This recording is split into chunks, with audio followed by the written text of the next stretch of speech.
Welcome to Raw Food Holiday Edition. We are at the tail end of 2022. Hello, my friend Jay. How are you out there on the West Coast?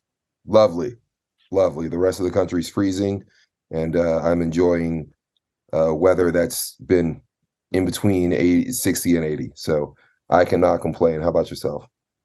Bro, the temperature dropped like a fucking brick off the Empire State Building out here. Like they're finding people dead in cars. It's really not cool. And because of it, it has literally shattered travel conditions, particularly at the airports, where record numbers of flights have been canceled, specifically Southwest having, I believe, 90% of their flights canceled because of the freezing conditions, the overwhelming amount of people traveling, and the Arctic front that hit the Midwest and the Gulf Coast and the eastern part of the U.S.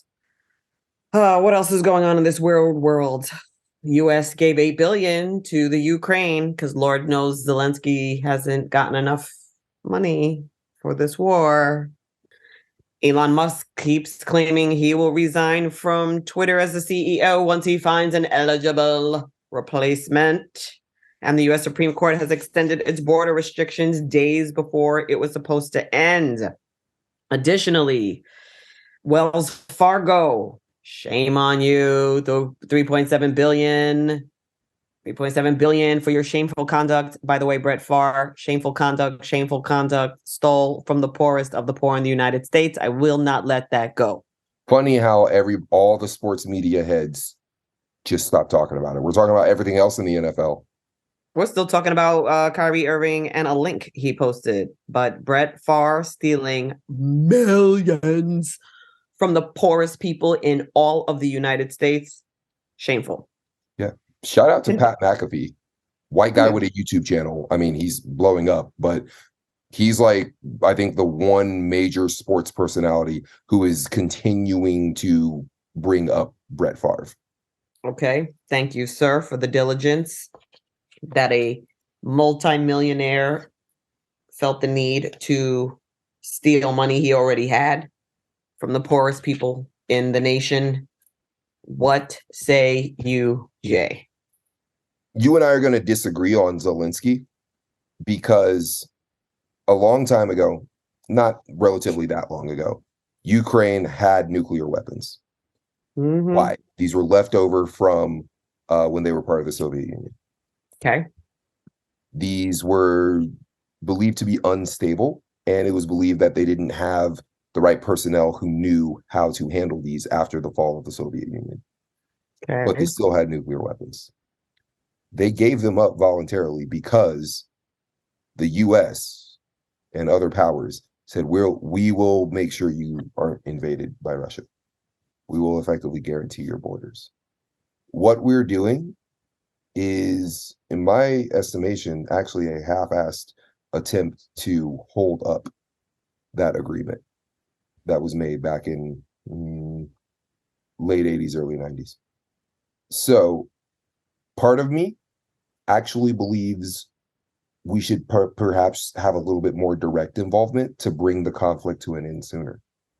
Not saying boots on the ground, but maybe a no-fly zone. Okay. But I think there's also some realpolitik going on in terms of international relations where folks just see this as a great way to just bleed Russia. Like they don't actually want it to end. It wouldn't surprise me at all if there are some analysts within the, annals of the Pentagon or the CIA, out in Langley, suggesting, hey, we could just make this Afghanistan 2.0 as far as the Russians are concerned, because Afghanistan was the Soviet Union's version of Vietnam. Okay. And the Ukrainian conflict is already creating conflict within Russia. And I'm sure there are some people in Washington who would love to see that happen. Okay, well, something to keep in mind, of course, probably to your point, is that this is not an unprovoked attack. And I will disagree with how that's being reported in the mainstream media. It has always been made clear by Putin that if NATO encroached upon its borders, it would interpret that as an attack or as preparation to attack or to step into boundaries that it's not supposed to. NATO has done that. Every How? country has a right to its autonomy, Oh, whether you we say like them or not. every country has a right to its autonomy, what, except for Ukraine? No, but if by invading the Ukraine, if by supporting the Ukraine, you're encroaching upon Russia's autonomy, and You're not he told encroaching you in upon Russia's advance, autonomy. What Ukraine does has nothing to do with Russia. They're but two Russia separate views it countries. as an encroachment. Who cares if they view it as an encroachment? It does not directly impact Russia. If the Ukrainian people in their democracy said we would like to consider joining Europe, that's the other thing. True, NATO they didn't did actually say encroach that. on anybody. The True, but in Ukrainian so people said we'd like to encouraging the talk Ukraine, true, but about. encouraging that conversation from Putin's perspective, Yeah, from his perspective, whether we agree with it or not, knowing the way his mind thinks from what we know about him, ex-KGB, martial arts, lawyer, billionaire, very strategic in his thinking, composed for the most part. How could this planet not have expected this reaction is my question. oh, I think that possibly. Here's how. Because they knew it would ruin his economy. He doesn't care that it's going to ruin his economy. I That was it just going to has say, ruined yeah, his but that economy. doesn't matter to him because he and the oligarchs are protected. So, I mean, Exactly. So I sanctions think only go so much. Sanctions only work if the person is not prepared for them. right. And I think that's possibly where we messed up. But also, I believe there are people who said, okay, sure, we will threaten the sanctions. And if you actually go through with this, fine, your economy will be ruined for the next 10 years. And they want a just long drag. They want Afghanistan 2.0. But I will say this, just because someone says, if you say the word I'm going to take that as a racial slur and I'm going to feel offended and triggered. You've encroached upon my peace and well-being. Okay, great. But if I say, but that's still kind of ridiculous if I say that you're going to react this way. So if I do say knowing you're going to react that way, that doesn't make the fact that these are the conditions that you've created any less ridiculous. So I believe Russia definitely has autonomy within the borders of Russia, but the Ukrainians have autonomy within the borders of Ukraine, do they not? True. But we can't mistake for Ukraine suddenly being filled with saints just because they're in a war with Russia, because less than 5 years ago, we were accusing them of corruption. We were accusing, yes, and that was a completely different president. True, but the same system was in place. Like, again, it's like the United States. Just because you replace the president doesn't mean the system's not in place, and the people who are behind the scenes are still in place. Well, what you're ignoring is that the Ukrainian president that was head of that system was, one, a Russian puppet, and two, they had an entire revolution since then. So it's not the same system.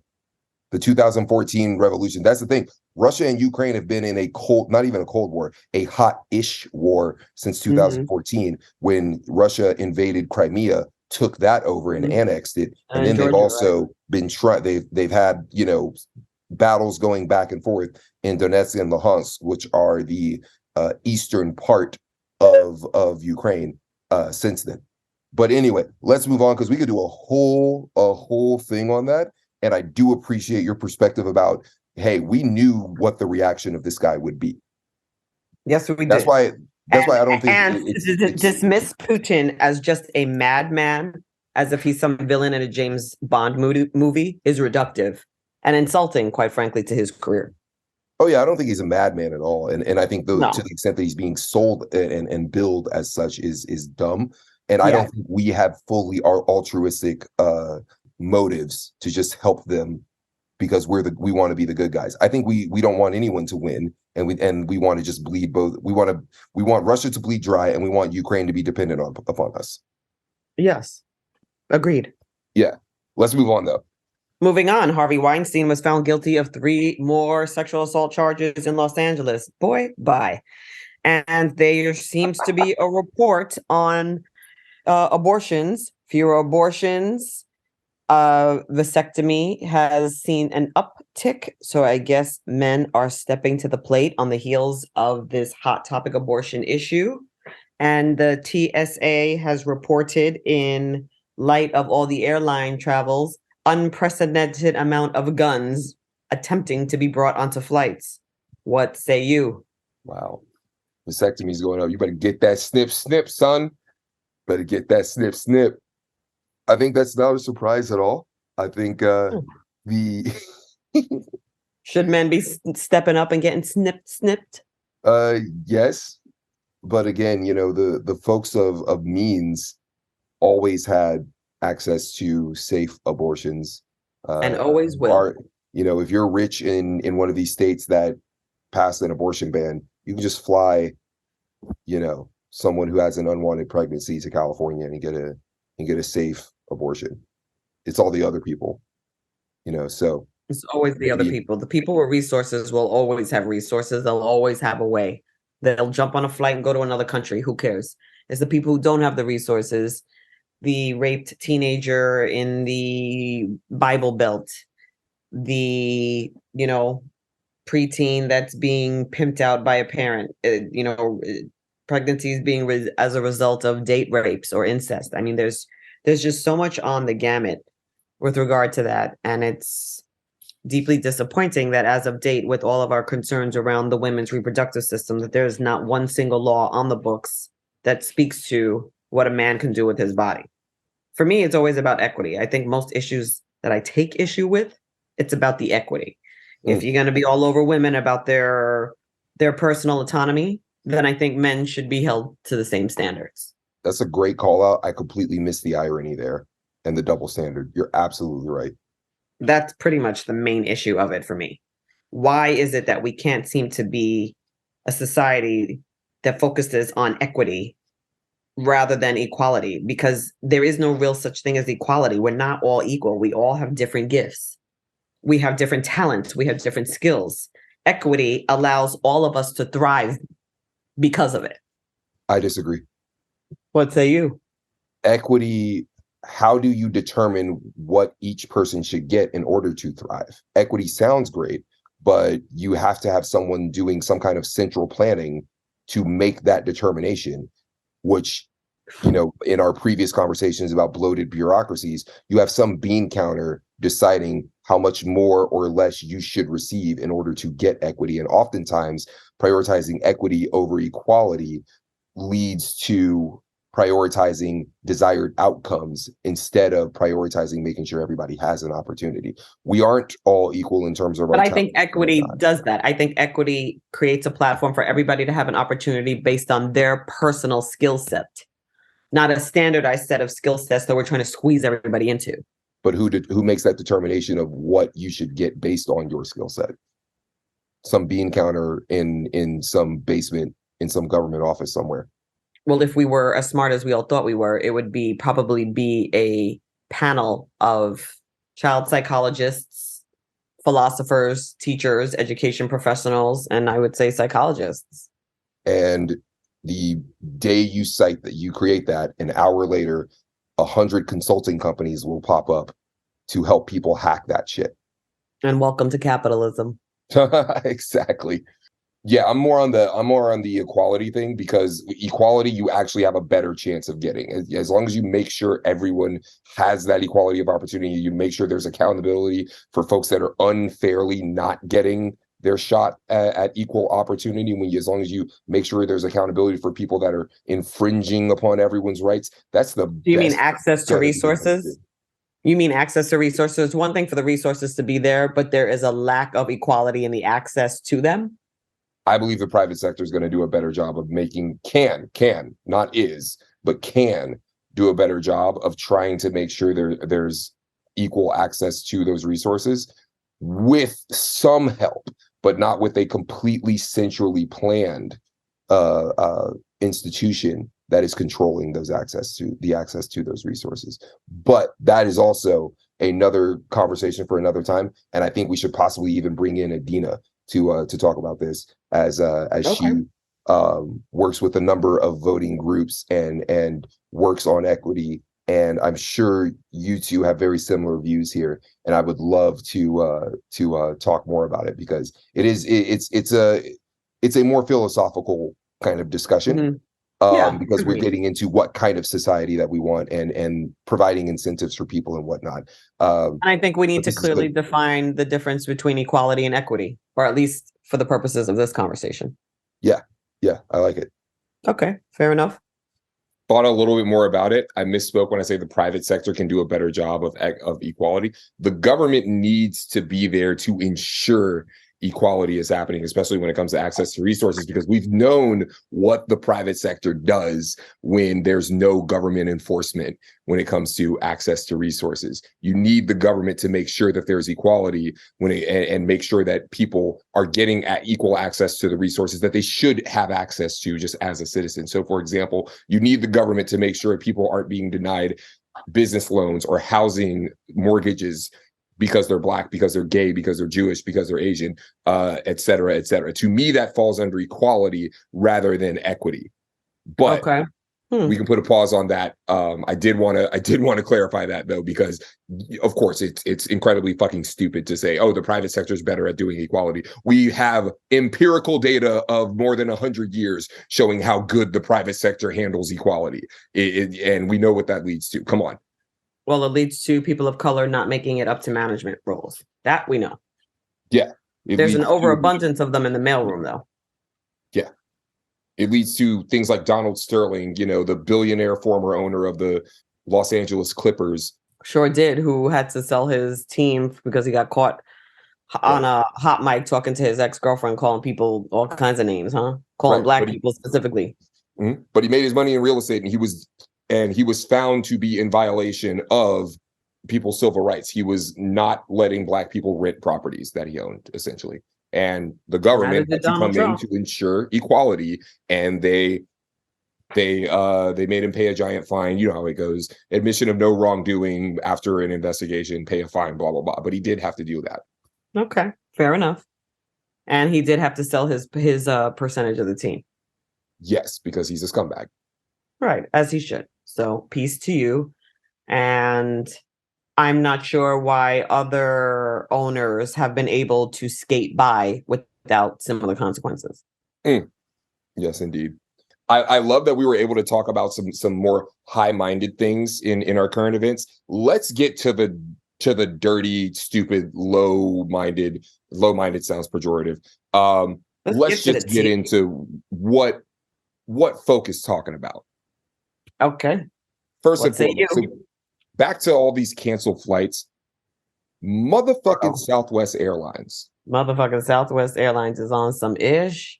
They canceled all these flights, and now they are calling the police for people that are queuing up at the ticket counters at the gates to get information. So there's a video going viral right now of a cop threatening to arrest an not elderly, but a middle-aged Black woman who's an attorney, respectful, articulate. She's not loud. She's being nice. He's threatening to arrest her for trespassing. She's already through airport security. She's on a layover. She needs information, and she's going to a ticket counter because she was told to go to a ticket counter. She's going to the ticket counter at the gate. Okay. Now there's also the ticket counter that's before security, right? Apparently that's where they are supposed to go, but this guy is telling her and all these other folk, we're going to arrest you if you don't leave right now. You don't have a valid ticket. Well, they all just did have a valid ticket 5 minutes ago before they got canceled. And this guy's just being a total asshole. Right. How are you going to tell people who are upset because of something your company did wrong how to handle that upset? Right. And it's not even his company. He's a cop. He doesn't work for Southwest. That's the shitty part. So the fact that Southwest is, first of all, you're doing all this stuff. You're stranding people. People are stranded in airports. Their bags are stranded somewhere else. You're not helping them. And then on top of that, when they just get in line to politely try to get some information, you are calling the cops to have them shooed somewhere else. Well, other than the weather conditions, Jay, what's contributing to Southwest specifically being overwhelmed like that? Other than obviously normal winter holiday travel and the freezing cold weathers and the blizzard that hit the Northeast, is there anything else? Like why? I mean, we know this holiday is coming every year, right? Right. You're absolutely right. Exactly. Poor fucking planning. They literally don't have enough fucking planes. They don't have enough pilots. They don't have enough staff. They knew this shit was happening, and their system is so shitty that one or two things goes wrong and now everything has to get shut down. Trash. Yeah. Everybody else was able to handle it. And remember, Southwest got a bunch of money for PPP. They sure did. And all that. They sure did. Yeah. So as far as I'm concerned, that money obviously didn't go to planning. No. Seems like there should be a national boycott. There shouldn't be a Southwest Airlines this time next year. Right. Shouldn't be one. I mean, Southwest has plummeted to a notch above Spirit. I don't even know if Spirit would call the cops to shoo people away. Even though Spirit is a notch above Soul Plane. So they're a shitty airline. Right. Like they know they're a shitty airline, so they expect the bullshit. Right. So moving on from that to one woman's reaction to losing her kids in the airport. This lady, we're losing kids in airports, bro. Well, here's the thing. Let's get into it. So here's the story, and then you give me your reaction. She's on a layover from somewhere to somewhere else, but she's in Miami. So this is not her home or her destination airport. Okay. Her two kids, she can't find them. She's at the gate for this layover. Okay. She absolutely loses it. Starts screaming, starts throwing luggage, starts breaking stuff, starts obviously cursing at people and stuff. It got to the point where she went behind the kiosk of that ticket gate at, the ticket stand at the gate, grabbed the monitor, ripped the monitor out of that kiosk and threw it. So she turned into the Hulk. Right. Okay. She says because she felt like no one was helping her find her kids. It turns out her kids just went to the fucking bathroom and didn't tell her. By the time they got back, mommy was in handcuffs in a layover. So now these kids are stuck. Who are they? There's no other adult for them. Oh, you're joking, right? I wish I were. Did she overreact a tad bit? Just a little bit, maybe. Like a touch. Okay, I expect a reaction to losing your children. You lose your children, you're going berserk. You're gonna shut that airport down, and you're gonna find those babies. And I respect that. Turning into She-Hulk when these people already think that we have anger issues and all we do is throw shit. I don't know. And now your kids came back from the toilet and mommy's getting pinned down on the ground by law enforcement. I mean, was it worth it? I guess it would have been worth it if they were missing. Right. If they had really gotten snatched up. But that's the thing. Right. Then I think that's the thing. It would have been worth it. And I think people can be empathetic, like if they actually went missing. But if at the end of it all, they were just at White Castle. And that's the thing. Airports ever since 9/11 are, especially after security, are some of the safest. Yeah, they're not playing with that popping off shit they're not playing with that. You will get arrested at the airport. They're not playing with you there. Right. They're like state police there. They're not like gonna like giggle with you and be like, okay, we get it. Like, no. Yeah. They have pop off at the airport, you're getting handcuffed. Yeah. Yeah. They have cameras everywhere. So in terms of finding your kids are not right. Like just give it a minute. Exactly. Right. There's cameras everywhere. I mean, it's like London. There's cameras everywhere in airports. So right. You think your kids are the first ones to wander off without telling you where this shit probably happens in a major airport once a day. Yeah. I get the anger, the frustration, and the fear. Any mother would understand that. Any human being who cares about children can understand that. Turning into the She-Hulk, I mean, they already think characters like Luke Cage are real. Right? That's why they shoot us so much. Because they genuinely, I think, on some level, think like will withstand all the bullets. So because that perception is already out there, I think her behavior probably just validated that, especially if the kids were just in the bathroom. If they went missing, I think I could really 100% get behind her and be like, look, go berserk. Those are your babies. But if they just came waltzing out of the bathroom or just came waltzing out of like the store with popcorn, I would have been like, law enforcement, before you take me to jail, do you mind letting me up for a minute so I can beat my children? Right, because the kids came out to like this disaster. Right. And why? Because they didn't tell mommy that they were going to the bathroom. I mean, shouldn't that be something we've discussed prior to coming to the airport? Like, don't disappear without telling me. Right. And I mean, I don't know. Who knows how disrespectful or dismissive the staff at the ticket desk were. And they probably were. They're probably like, look, bitch, do you see what's going on in this airport right now? You want us to find two little pickaninnies with like 6,000 people displaced? Look at this. Doesn't this look like a refugee camp? What do you want me to do? I'm making minimum wage. Right. So I'm sure there was an American empathy American apathy that tipped the scale for her. And I don't doubt that at all. Right. My only thing is, it's not the people at that counter. It's not their job to find missing kids. There's airport security for that. But and there is airport security for that. If they had taken some time to explain that to her, maybe it could have helped out. But at the same time, who knows if that would have helped with the bugging out. Not saying it's their fault or anything like that. It's just really unfortunate. Yeah. Agreed. It is unfortunate, and I'm sad for her, and I can imagine the fear. Like I said, as a mother, you turn around in something like an airport and your children are missing, like you come undone to your core. Having said that, you start throwing, computer monitors and running behind kiosks and going ballistic on, ticket counter people. You're going to get thrown down on the ground. You're going to get arrested. I mean, they're not having it. Exactly. They're not having Let's move on to Tory Lanez versus Meg Thee Stallion. Tory Lanez found guilty. I can look up he shot her ass in the foot. Right. They had text messages of people going, he shot her in the foot, bro. I mean, what are we disputing here? Megan Thee Stallion, didn't she get out of the car naked, bleeding from the foot? That's the piece. Like, do we think he didn't do it? I am not of the opinion. Do we think? I was like, who's thinking he didn't do it at this point? But for some reason, she was doubted. Do you know why the media or the public was so willing to doubt her at first? I think the public was because it was from a lot of niggas. A lot of niggas just wanted to take Tory Lanez's side because Tory Lanez is a nigga. So just good old-fashioned misogyny. Yeah, I think a lot of it was that. Why is he shooting her in the foot in the first place? Thank you. Why is he shooting her? He's talking about bitch dance.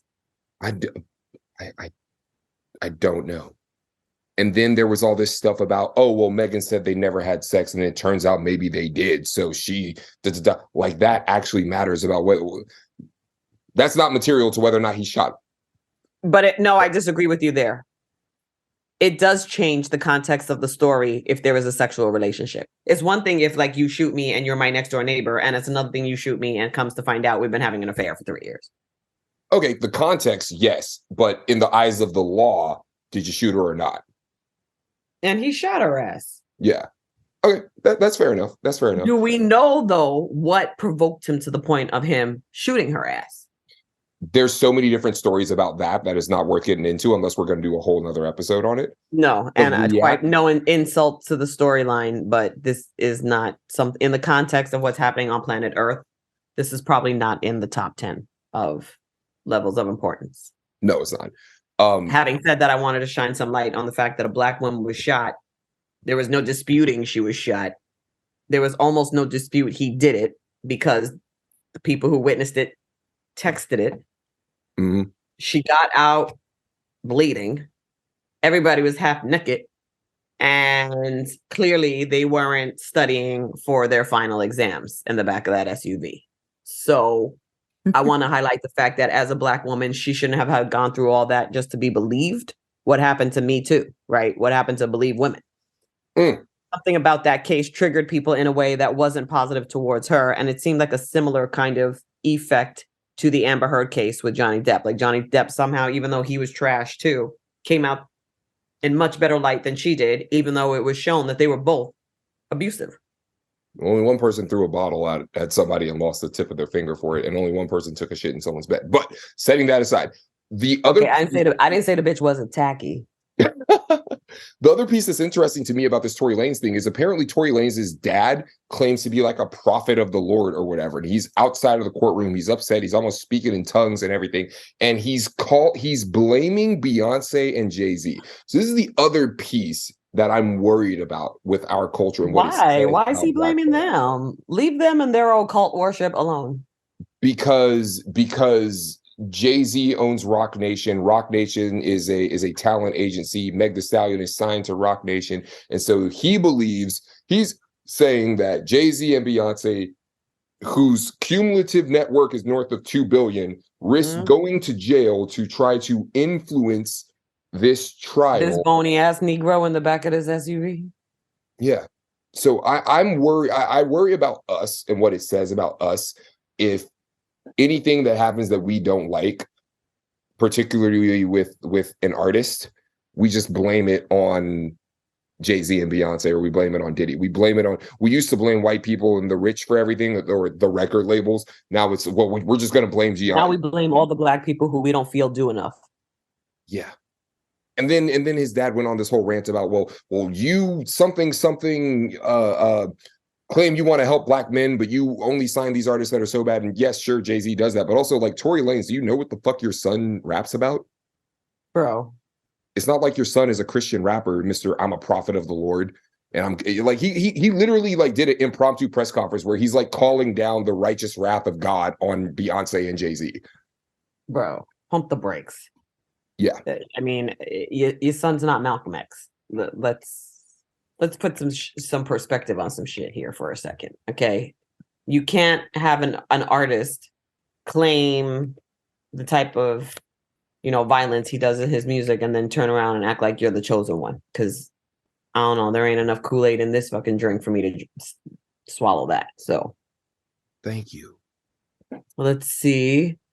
Okay, so let's see what he said. The 2 weeks during which Tory Lanez and Megan Thee Stallion's trial took place was tense. Most recently, it's been the artist's father, Sonstar Peterson, who is being markedly ridiculed online. Twitter users are having a field day with his condemnation of Rock Nation following his son's verdict, according to Hot New Hip Hop. The father said he blames the whole wicked system of Rock Nation, including Jay-Z. You say you rose from the gutter, but you have traded and bartered the souls of young men, and you're still doing it. Quote, unquote. We'll see. I just worry about if that's where we're going to be for the culture in 2023. We're just going to blame Beyonce, Jay-Z for everything, and when we're not blaming them, we're going to blame Oprah, and we're not blaming her, we're going to blame Tyler Perry. Or Tyler Perry. Right.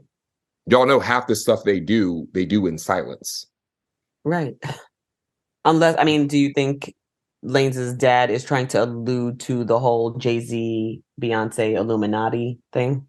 You think that's what he's alluding to when he says Jay-Z has bartered the souls of young men? I don't think he's the type of dude to allude to anything. I think if he wants to say that, he does not seem to shy away from the cameras. So it wouldn't surprise me at all if he wanted to say that. He would just hop on camera and do it. Right.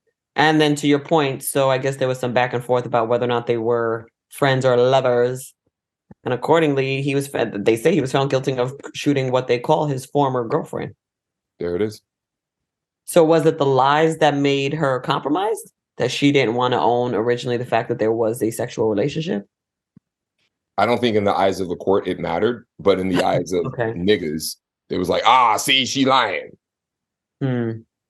And I don't think she lied under oath. I don't think she perjured herself or anything like that. I think in some interview some long time ago, she said she never had sex with Tory. And then in the in the deposition, or when she was on the witness stand, she admitted that they had sex. So once that got out, then people were like, see, she lied in that interview 2 years ago or whatever. I don't know. Right. And at the same vein, I mean, God, whatever happened to some class? Maybe she just didn't want to kiss and tell. Maybe she just wanted to put her business out there. I mean, does she have to make a public announcement every time she catches a cock? Thank you. God, leave a woman alone, man. Can we live our lives for once? Let a girl catch some D without having to make a public service announcement. Lord have mercy. Seriously. Ugh. Last thing, and I'll make this super fast, but it might deserve its own episode. Coppin State, Coppin. Coppin State University is an HBCU. Okay. We have a basketball player who can remain nameless for now. Basketball player who, he's on scholarship, trying to do right.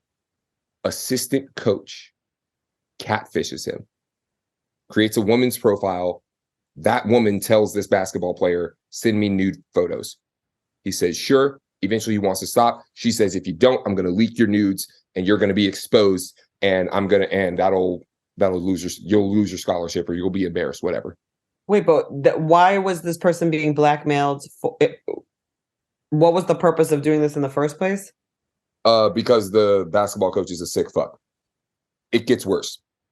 So the basketball coach goes to the player and tells him, hey, I'm being blackmailed by this same mysterious woman too. And she says, you and I have to have sex, or else she's going to leak photos of both of us. And so he gets this basketball player who's a freshman, a sophomore, couldn't be a day over 21, to have sex with him, his coach, because he believes he has to because this woman's making them. Okay.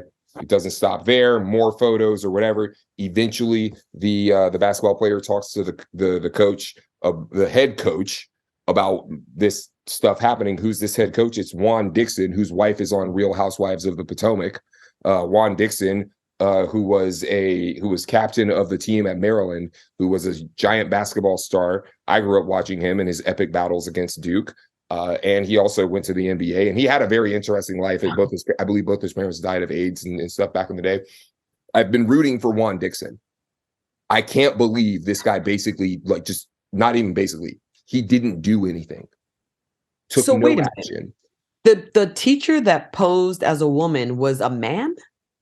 Yes. It was an assistant basketball player. Blackmailed him into sex with him and filmed it? Mm-hmm. But why would the student agree to have sex with the male teacher just because he sent some naked pictures to somebody? So what? He believed he was going to lose his scholarship. Oh. And then the guy filmed them having sex. Mm-hmm. And then he released it. No, I don't know if the videos actually got out. Well, okay, so according to the Atlanta Daily World, Brownlee approached the student and claimed that he was being blackmailed by the woman and that she demanded the two have sex and film the encounter. The student agreed to the sexual encounter with Brownlee. Yeah, Brownlee is the assistant coach. The man, mm-hmm. which was filmed. The former student eventually decided to ignore the blackmailer in 2020, and his nude photos and the videos were released to the basketball team and on social media. In the lawsuit, the former student says that Coppin State coach Juan Dixon told him to come to practice the next day and urged him to remain on the teams. Dixon also told the former student that Brownlee, the former assistant basketball coach, had past mental issues. The lawsuit claims Coppin State took no action to help the situation, and the school's lawyer asked the student traumatizing questions about his sexual orientation. The student has transferred to another school. Coppin State has yet to respond to the allegations of the lawsuit. Mm-hmm. Shit, this is sick. He eventually lost his scholarship from Coppin State as well. That's why he had to transfer. Wow. This is a HBCU. This is supposed to be a place where Black parents can at least pretend their children are going to be safe. Right. So it's a couple? Are they a couple? Juan Dixon and partner of Real Housewives of Potomac, Robin Dixon, was named as the defendant in the lawsuit. Mm-hmm. What? So is the husband secretly gay? See, I don't think the husband, I don't know if Juan Dixon was involved in it directly, but he didn't, once it came to his attention, he didn't do enough about it. Okay. But the guy that he hired orchestrated this entire thing. Oh, I see. That he failed to report the misconduct between the basketball player and the assistant coach. Exactly. And let's be honest, Joe Paterno, Jerry Sandusky, all that shit, the same investigative probe that they did with that. I'm sorry, but you got to sick the investigative dogs on this. Something is rotten down at Coppin State. Wow. According to the lawsuit filed in the Baltimore City Circuit Court, Brownlee allegedly forced the student to provide him intimate photos, texts, and blackmailed him into filming a sexual encounter, and then released the footage, which was made available to the team, staff, and the public after the player refused to comply with more requests for sex. That sounds like a guy who is gay on the DL. Lawsuit states Brownlee harassed, tormented, and sexually assaulted Williams before publishing the private information he had obtained. Wow. Do we know what Lucian Brownlee looks like? Oh, yeah. His photo's out there. Lucian Brownlee. Let's see. Images. Shameful. Okay. So is this gentleman a closet homosexual? Or a closet bisexual. Or but he's a sick fuck is what he is. He's trying to take advantage of what either way, he's a predator. Sophomore. Yeah, either way, he's a straight up predator. So it really doesn't matter, and obviously a trash. So this poor kid, I feel horrible for him. And we'll have to keep following the details of this to see how this unfolds. On this episode of Raw Food.